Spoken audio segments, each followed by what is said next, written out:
किसान भवन में हूँ। यहाँ किसान का कर्मशाला और उनके प्रशिक्षण का कार्यक्रम चल रहा है।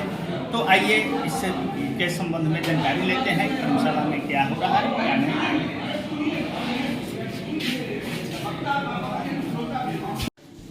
सहायक निदेशक कृषि अभियंत्रण, सहायक निदेशक सस और मंडल कृषि पदाधिकारी और हमारे प्रखंड विकास पदाधिकारी महोदय और प्रशिक्षु प्रखंड विकास पदाधिकारी महोदय, दोनों आदमी हैं हमारे वरिष्ठ वैज्ञानिक महोदय।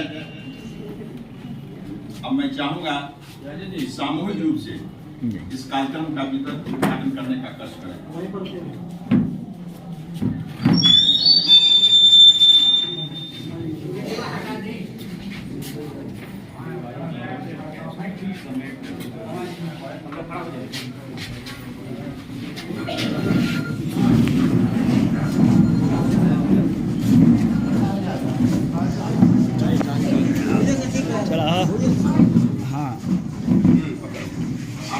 चलो होने पार रखो।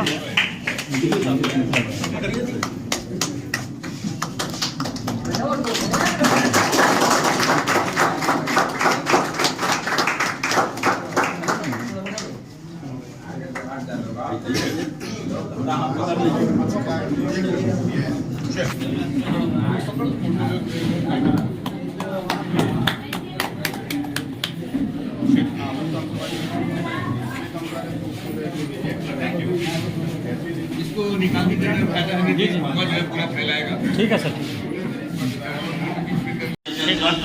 और मंडल विकास पदाधिकारी, प्रखंड विकास पदाधिकारी महोदय, प्रशिक्षु प्रखंड विकास पदाधिकारी महोदय, हमारे वरिष्ठ वैज्ञानिक महोदय, आत्मा के प्रखंड अध्यक्ष और विभिन्न पंचायतों से आए हुए हमारे सभी माननीय जनप्रतिनिधिगण, किसान भाइयों एवं बहनों, हर वर्ष की भांति खरीफ और रबी में राज्य स्तरीय, जिला स्तरीय और प्रखंड स्तरीय कर्मशाला का आयोजन किया जाता है।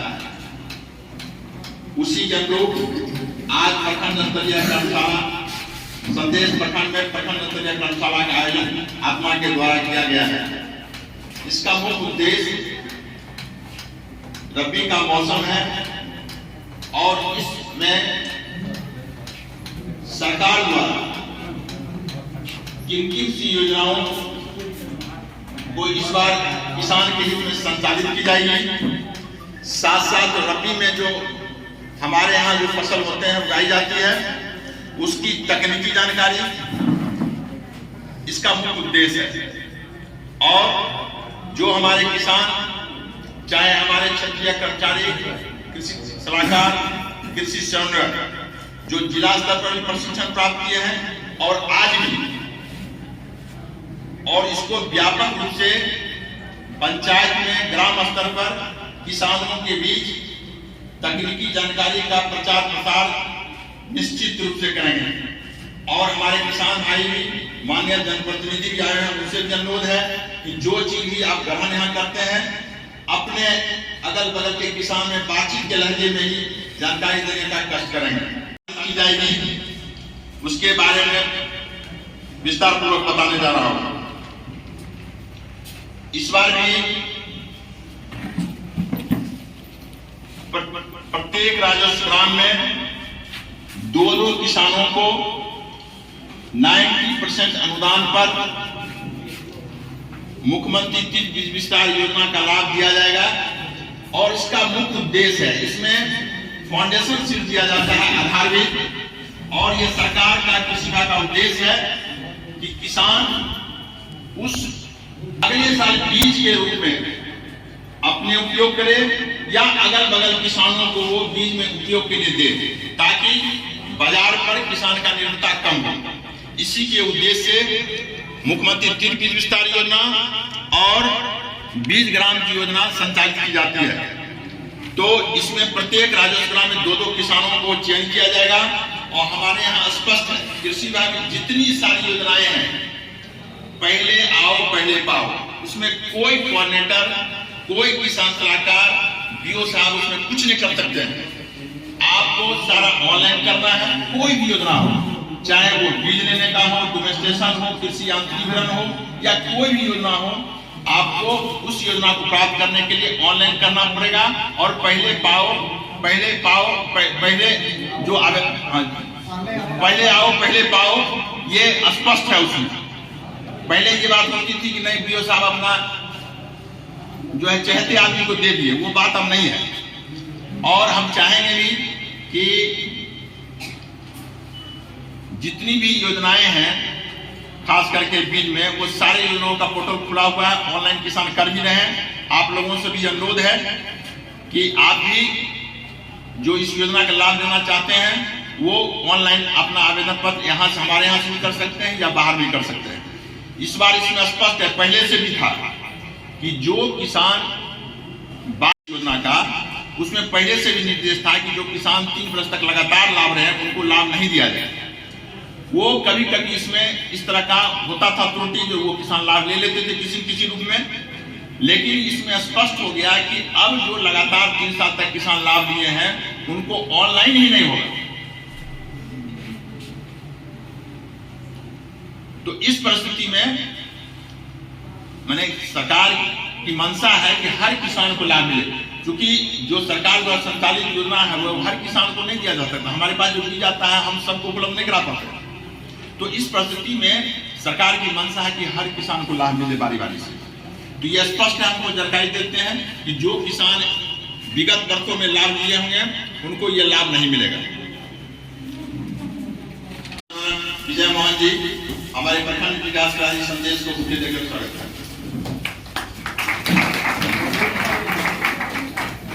हम चाहेंगे हमारे सहायक तकनीकी प्रबंधक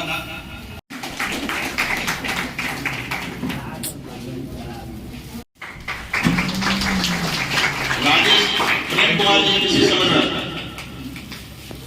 हमारे बढ़िया पदाधिकारी सहायक निदेशक कृषि अभियंत्रण को बुके देकर स्वागत करेंगे।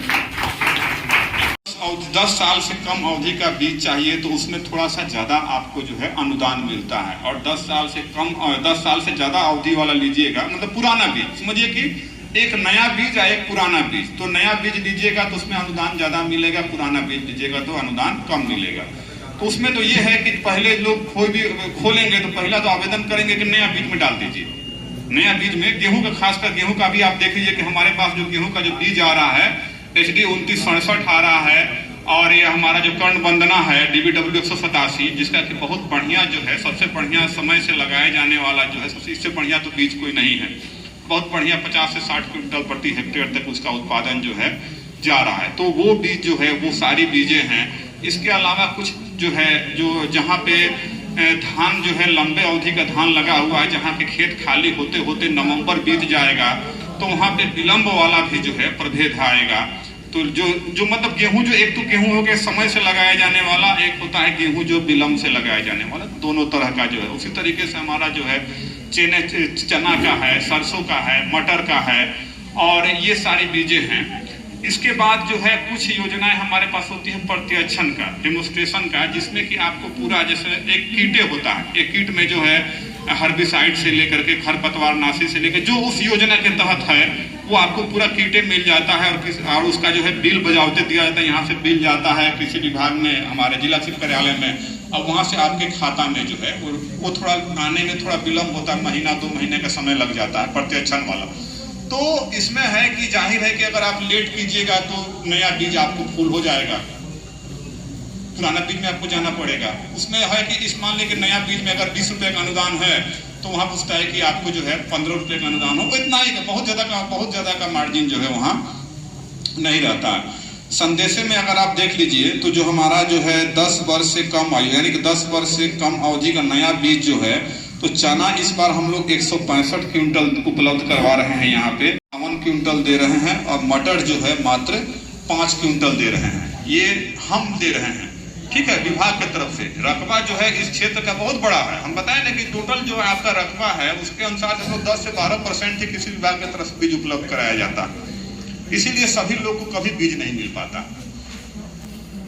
इसके बाद जो है आपका हम लोग जो है तरह आपके फसल आधारित पद्धति से लेकर के उसमें भी हम लोग बीज रखे हुए हैं, मसूर का, चने का, मटर का।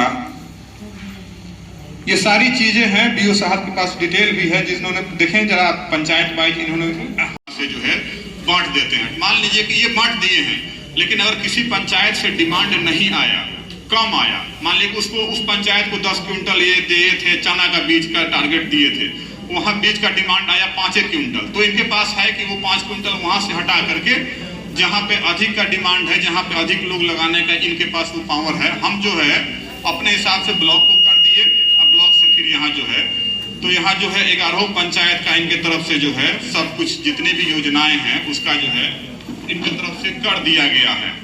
इससे हमारे पास जो बता रहे थे कि जो है अभी तक कितना बहुत कम ही, हमको 20-22 आवेदन हुआ है, 24 आवेदन ही अभी तक आपके तरफ से हुआ है यंत्र का।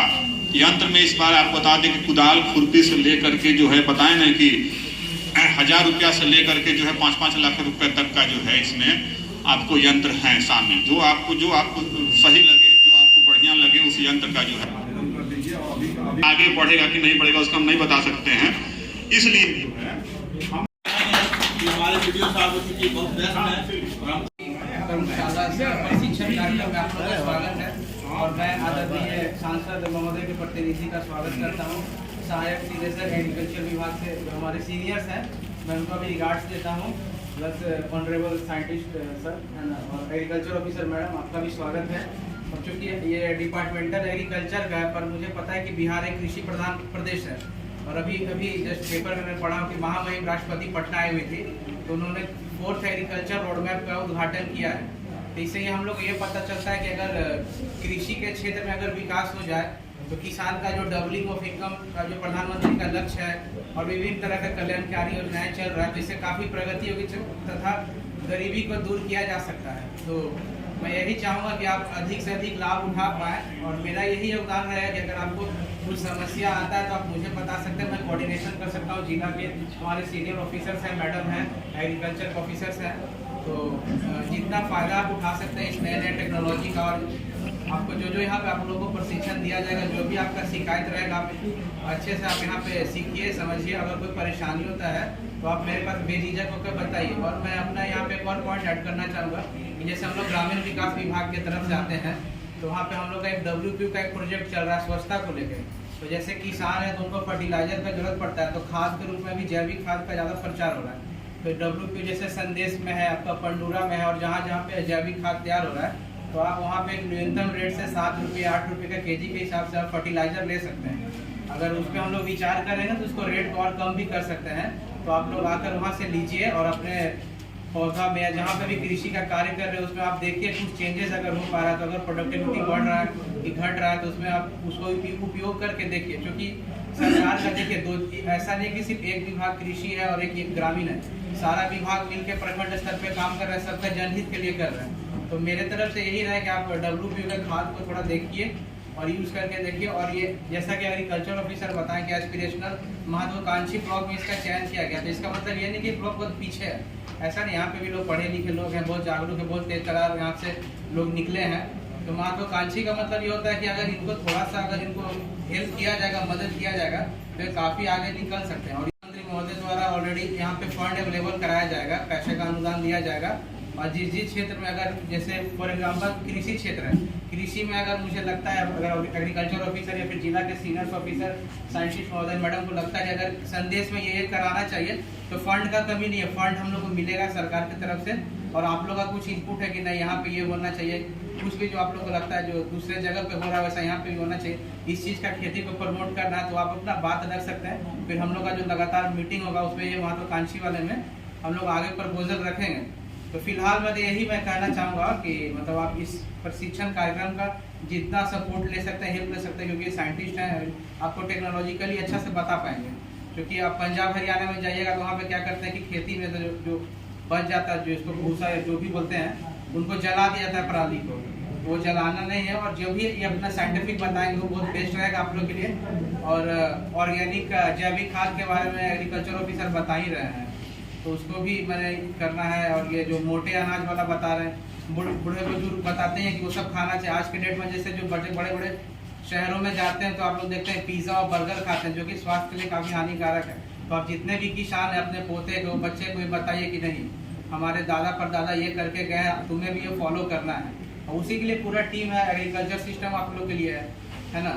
और मैं चाहूँगा कि नए ये वीडियो इंचार्ज हैं, प्रशिक्षु हैं, 3 महीना के लिए यहाँ पे रहेंगे, तो इनको भी थोड़ा दो शब्द बता दें तो ठीक रहेगा। उपस्थित जनप्रतिनिधि और सभी बड़ी पदाधिकारियों को हमारी तरफ से स्वागत है। और जितने भी यहाँ किसान जन और जनता जनार्दन उपस्थित हैं उन सबको हमारा नमस्कार। आज जो कार्यशाला है इसमें कृषि के ऊपर जोर दिया गया है कि कृषि से किसान कैसे लाभ ले सकता है। यहाँ जो प्रखंड स्तर पे जो सिस्टम क्रिएट किया गया है कृषि के लिए, उससे हम कैसे लाभ ले सकते हैं। आज इन्होंने काफ़ी अच्छा बताया, हमारे जो कृषि पदाधिकारी उन्होंने बताया कि यंत्रीकरण से कैसे फायदा हो सकता है। तो यंत्रीकरण का फायदा लीजिए, क्योंकि हम एक रेगुलर सिस्टम से जो खेती करते हैं उसमें हमको उतना फायदा नहीं हो पाता है। हमारा जो भी यहाँ का सिस्टम है उसमें हम खेती से ही ज़्यादा प्राप्त करते हैं। हमारा जो भी आय का स्रोत क्या है, खेती है। तो खेती में अगर अच्छा इनकम नहीं होगा तो हम कहाँ से आगे बढ़ेंगे। तो उस इनकम के लिए हम क्या करेंगे, खेती को यंत्रीकरण से जोड़ेंगे। तो उस यंत्रीकरण में जो लाभ कृषि पदाधिकारी की ओर से बताया गया, उस यंत्रीकरण का लाभ लीजिए। और जो भी बताया गया कि सर एक ही तरह का खेती नहीं करेंगे कि हम एक रेगुलर खेती कर रहे हैं कि धान का करेंगे, गेहूं का करेंगे, नहीं। जैसे बाजरा है, मक्का है, और भी जो फसल है जिनमें कि सरकार की तरफ से और सब्सिडी दी जा रही है कि हाँ इस फसल को उगाएंगे तो आपको और लाभ मिलेगा। तो उनका आप यहाँ जानकारी प्राप्त कीजिए, इस कार्यशाला में उनसे पूछिए कि और कौन कौन सा फसल है जिसको हम उगाएं, इस मिट्टी में कौन सी फसल अच्छी हो सकती है। जैसे हम एक प्रॉपर उगा रहे हैं कि गेहूँ उगाए, तो गेहूँ तो उपज रहा है, लेकिन अच्छा फसल यहाँ की मिट्टी के लिए कौन है, उस योजना के बारे में पूछें, उसकी मिट्टी की जाँच कराएं और उसके अनुसार फसल हो, तो आपको काफी लाभ मिलेगा। बाकी हमारा सहयोग आपके साथ हमेशा है। आप कभी भी आए, यहाँ कृषि कार्यालय है या हमारा कार्यालय, कभी भी आप आए, जो भी जानकारी प्राप्त करना चाहते हैं हमारी ओर से प्राप्त करें।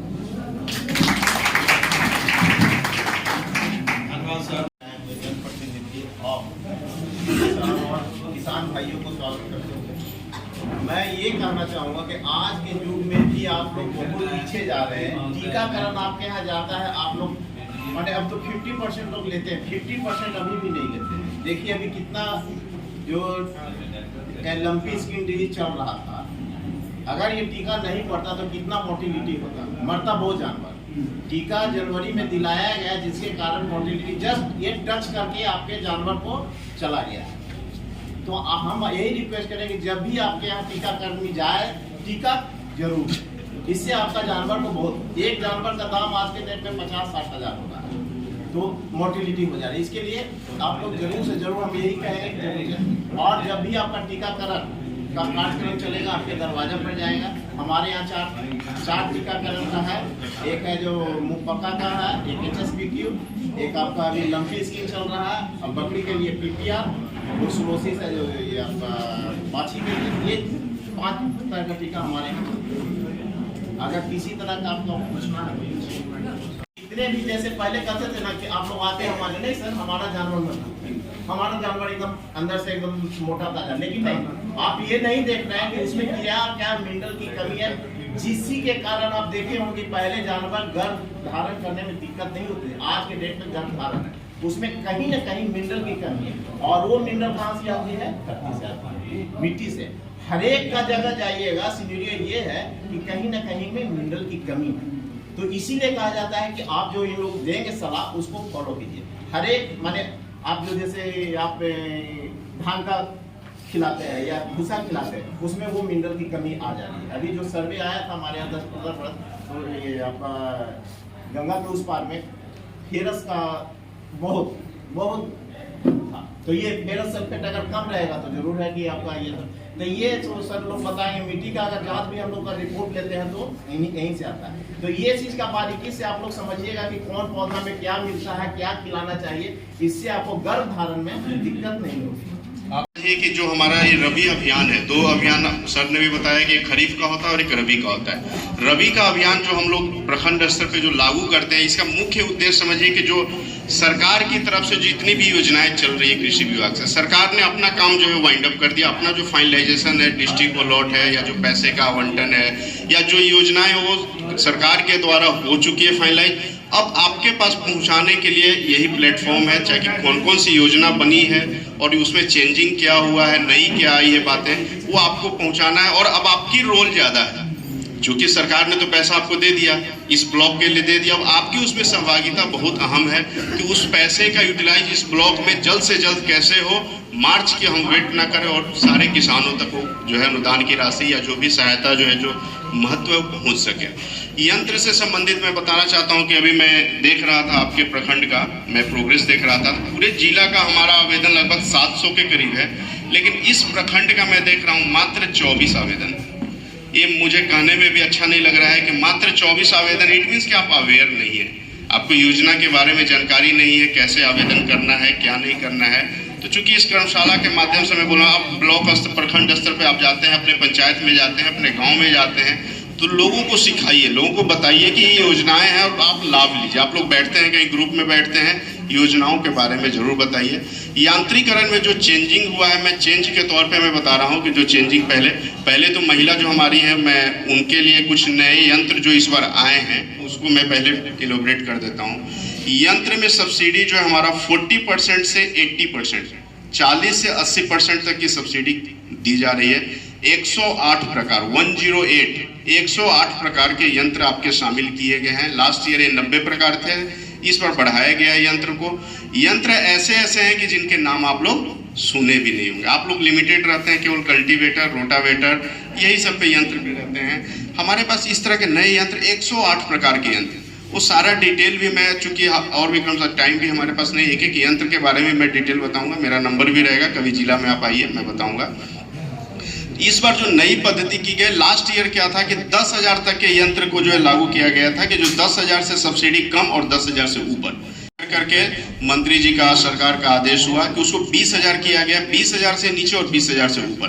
20,000 से यदि नीचे के यंत्र आप यदि लेते हैं सब्सिडी के लिए, जो सब्सिडाइज्ड अमाउंट है जो सरकार द्वारा सब्सिडी दी जा रही है, तो 20,000 तक सब्सिडी यदि है, यदि उसके नीचे का यंत्र लेते हैं पंप सेट को छोड़कर उसमें एलपीसी की अनिवार्यता खत्म कर दी गई है। कोई एलपीसी की आवश्यकता, क्योंकि आप ही लोग के द्वारा कंप्लेन होता था कि सर एलपीसी बन नहीं रहा है तो कहां से लाए, तो इसको जो है सरकार के द्वारा इस पर बाध्यता खत्म कर दी गई है। तो इसकी लाभ आप ज्यादा से ज्यादा उठाएं। छोटे यंत्र मैक्सिमम 20,000 तक आ जाते हैं, क्या आ जाते हैं, तो उसका लाभ आप हमेशा उठाएं। 20,000 से ऊपर के यदि यंत्र हैं तो उसके लिए सरकार ने इस बार रिलैक्सेशन के तौर पे किया है। 3 साल का एलपीसी मान्य हो जाएगा, मतलब 23-24, 22-23 और 21-22। 21-22 तक का आपका यदि एलपीसी बन रहा है आपके पास उपलब्ध, आप अप्लाई कीजिए, पोर्टल ऑनलाइन खुल चुका है, आप आवेदन लीजिए। रही बात यंत्र की कैटेगरी की, मैं बोल रहा हूँ यंत्र 4 प्रकार के कैटेगरी में है। पहला यंत्र है CRM, जो फसल अवशेष प्रबंधन, जैसा कि बताया कि हार्वेस्टर का प्रयोग में हम लोग ने, सरकार ने सब्सिडी बंद कर दिया। बंद करने का कारण भी आप ही है। हम लोग ने, सरकार ने जो है रोटावेटर पे सब्सिडी बंद किया था, पिछले 3 साल में हमने रोटावेटर पे भी बंद कर दिया था, उसके भी कारण आप ही है। क्योंकि आप लोग क्या है कि नई जो तकनीक आ रही है, जो नए हम लोग सिस्टम लाते हैं या नई जो प्रोसेस है उसमें आप एडॉप्ट नहीं हो रहे हैं, जो पिछला उपयोग कर रहे हैं उसी में आप लगे हुए हैं। तो इसलिए उसका जब हम लोग ने देखा, विभाग ने देखा कि उसका दुरुपयोग हो रहा है, मिट्टी की जो है उस पर शक्ति पे दुरुपयोग हो रही है, उपज पे उसकी जो उपजाऊ है उसकी कमी हो रही है, उत्पादकता में कमी हो रही है, तो उसको हमने चेक कर दिया कि आप सब्सिडी हम नहीं देंगे।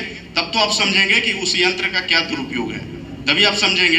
तो उसके बारे में मैं रोटावेटर के बारे में बताऊंगा और हार्वेस्टर के बारे में, चूंकि भी बंद किया गया फसल अवशेष प्रबंधन, इसलिए क्या हुआ, विभाग ने फसल अवशेष प्रबंधन पे ज्यादा जोर दिया, ताकि आप जो हार्वेस्टर चलाते हैं उसमें डंठल बच जाता है, उसका प्रबंधन आप तो करते नहीं, उसमें आग लगा देते हैं। तो सरकार ने क्या किया, जितने प्रकार के यंत्र हैं उसमें, या तो उसमें रीपर कम बाइंडर है, या तो रीपर है, रोटरी मल्चर है, या जितने भी उसमें और भी इत्यादि 23 प्रकार के यंत्र आते हैं, तो यंत्र की भी लिस्ट आपको दी जाएगी।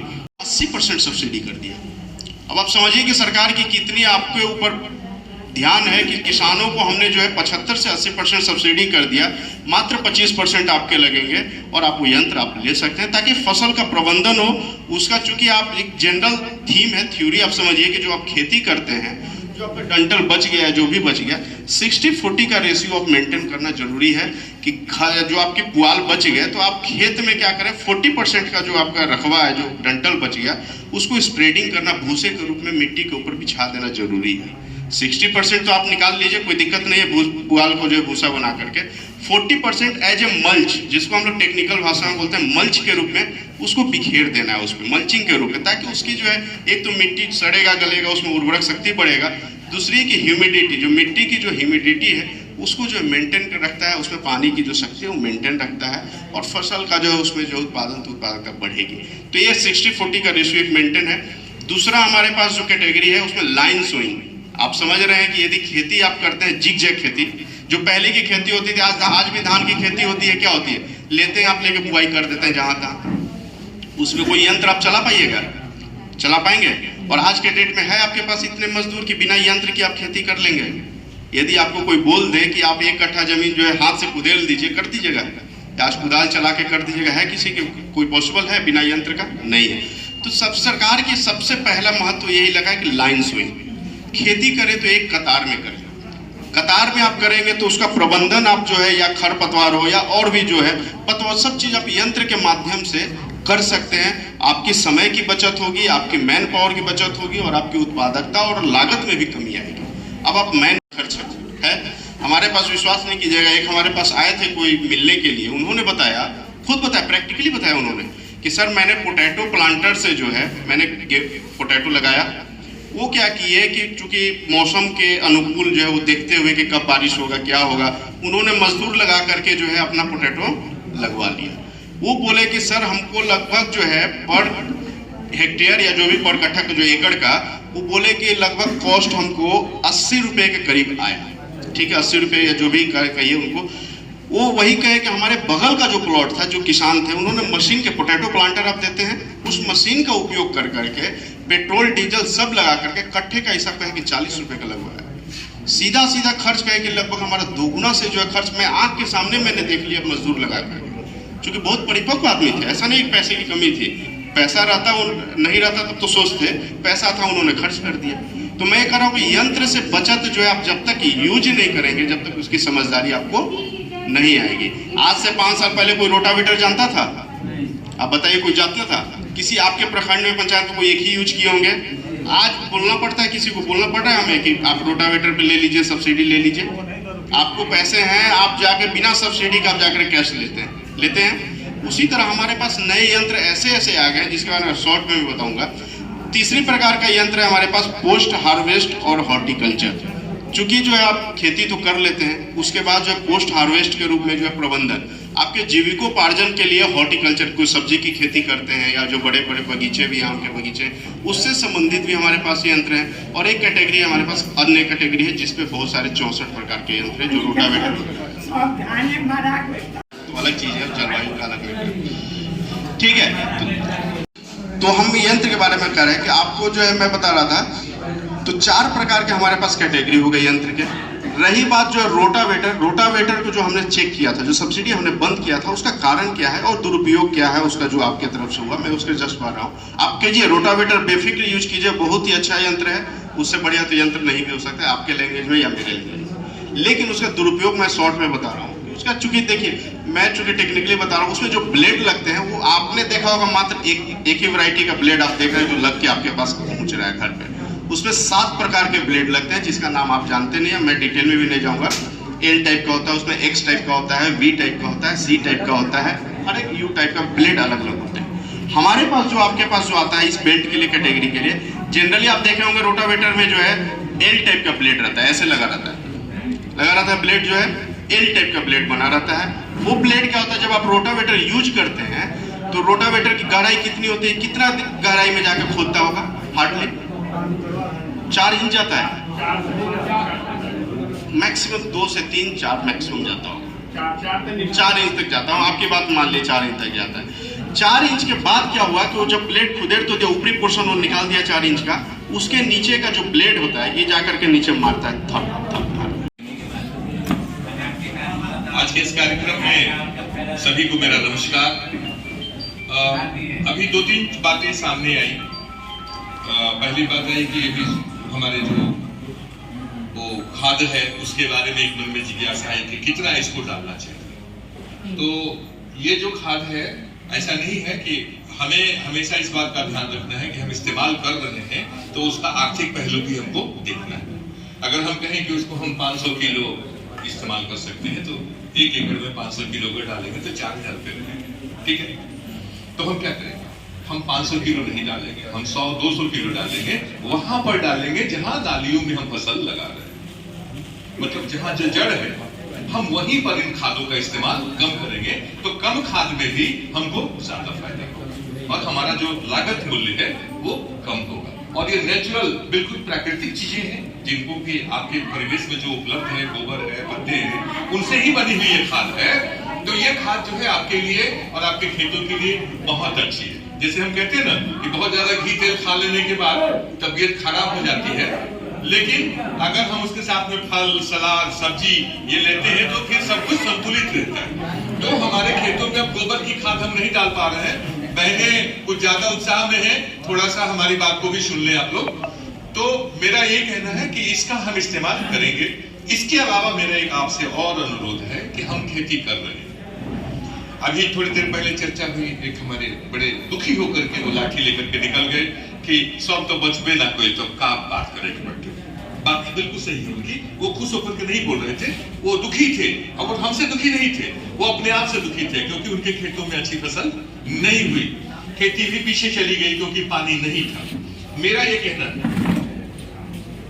हम इजराइल की चर्चा इसलिए नहीं करने जा रहे हैं कि इजराइल में लड़ाई हो रही है, हम इजराइल की चर्चा इसलिए करने जा रहे हैं कि इजराइल जिस जगह पे है वो एक बिल्कुल बंजर इलाका, लेकिन आज वहां पे जबरदस्त खेती होती है, जबरदस्त खेती होती है, वो अपना खाना खुद पैदा करते हैं। क्यों?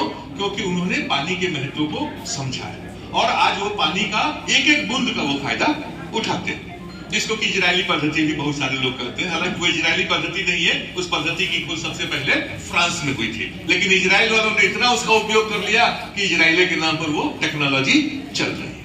अब बात आती है कि हमारे पास अभी यहाँ पर चूंकि जिला से जो हमारे सहायक निदेशक उद्यान है उनके कोई प्रतिनिधि नहीं है और मैंने वर्कशॉप में कई बार उनको इसकी चर्चा करते सुना। मौसम में बदलाव हुआ और हमारा भोजपुर जिला में हमको अगर 100 मिलीमीटर वर्षा होनी चाहिए थी तो 55 मिलीमीटर वर्षा, यानी कि हमें 45% पानी कम मिला। 45% बहुत बड़ा मसला होता है और उसका नतीजा क्या हुआ कि जमीन के नीचे का भी पानी हमारा कम हो गया। काफी लोग तो निकल गए, कुछ 10, 15, 20 लोग बचे हुए हैं और मंचा से हमारे सभी कृषि पदाधिकारी और हमारे आत्मा के यहाँ प्रखंड अध्यक्ष बैठे हुए हैं, आप सभी को मेरे तरफ से बहुत बहुत प्रणाम। हम कहना ये चाहेंगे सबसे पहले अपने किसान भाइयों से, अभिभावकों से, ये जो जिला से चल के आए हुए हैं कृषि पदाधिकारी, उसमें आपके इंजीनियर सेक्शन से भी हैं, साइंटिस्ट सेक्शन से भी हैं, तो आप लोग इनकी बातों का लाभ उठाइए। देखिए अभी बहुत सारे लोग बैठे हुए थे और जलपान के बाद सारे लोग चले गए, कम से कम गंभीरता से तो उनको सुन के आप लोग जाइए तब ना, क्योंकि हम लोग का संदेश प्रखंड कृषि प्रधान प्रखंड है और आप लोग चंद लोग जो बचे हुए हैं, आप लोग भी बढ़िया से 1-2 वक्ता भी बचे हुए हैं, सुन के जाइए तो गांव में लोगों को कैसे लाभ पहुंचे इस पे आप लोग काम करिए।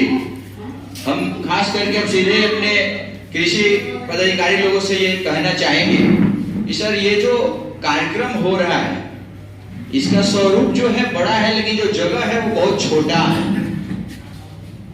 अगला जो भी आप लोग कृषि चौपाल का कार्यक्रम करिए तो इस हॉल में नहीं, बाहर बहुत स्पेस बड़ा है। 11 पंचायत है और प्रत्येक पंचायत में कम से कम 5-5 गांव, 2-4 नहीं बता रहे हैं सर। देखिए है क्या कि आप पंचायत लेवल पे जब करिएगा तो वहाँ चंद गांव के ही लोग आपसे मिलेंगे और जब ब्लॉक लेवल पे आप कर रहे हैं तो समुचित गांव के लोग आएंगे और हमारे प्रखंड में जो जमीन का बनावट है वो अलग अलग किस्म का है। आप सोन के किनारे चल रहे हैं तो इधर फसल कुछ अलग होगा, अब जब सोन से आप 13 किलोमीटर दूर चल रहे हैं तो उधर का कुछ अलग है। जब सारे किसान एक छत के नीचे बैठेंगे और आप लोगों से रूबरू होंगे तब जाके उन लोगों के बीच में एक बढ़िया बात निकल के आएगा। अलग अलग समस्या है ना, अलग अलग रोग है, इलाज एक दवाई से कैसे होगा? एक दवाई से सब रोग का इलाज होगा?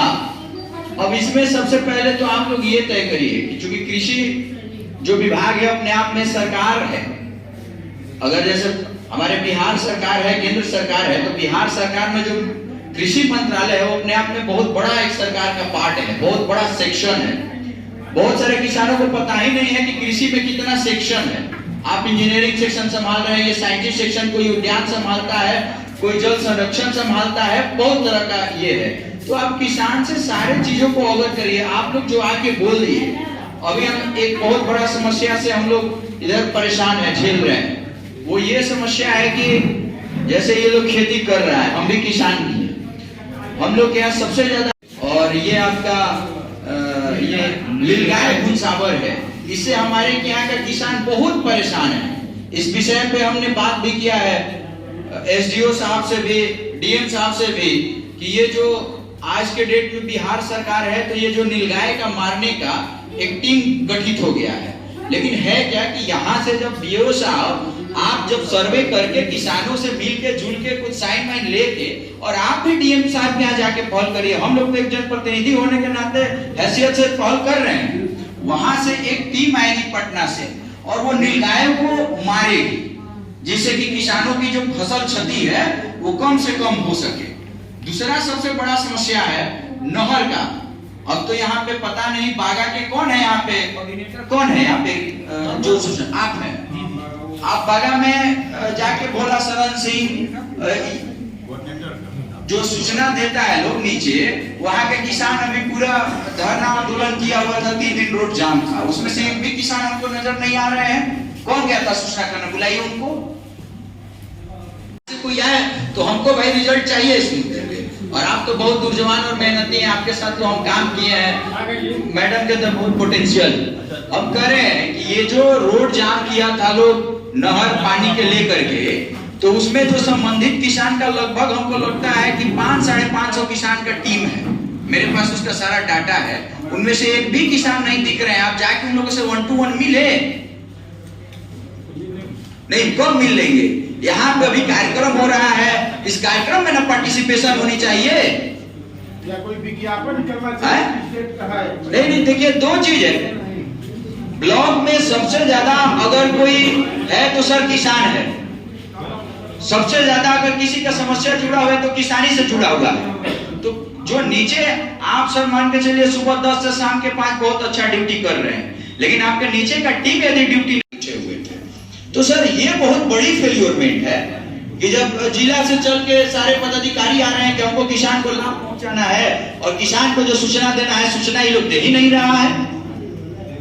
ये बहुत दुर्भाग्यपूर्ण बात है और हम उम्मीद करते हैं कि भविष्य में दोबारा ये चीज हमको सुनने में आ गया तो भारी आप लोगों को भैया परेशानी उठानी पड़ेगी।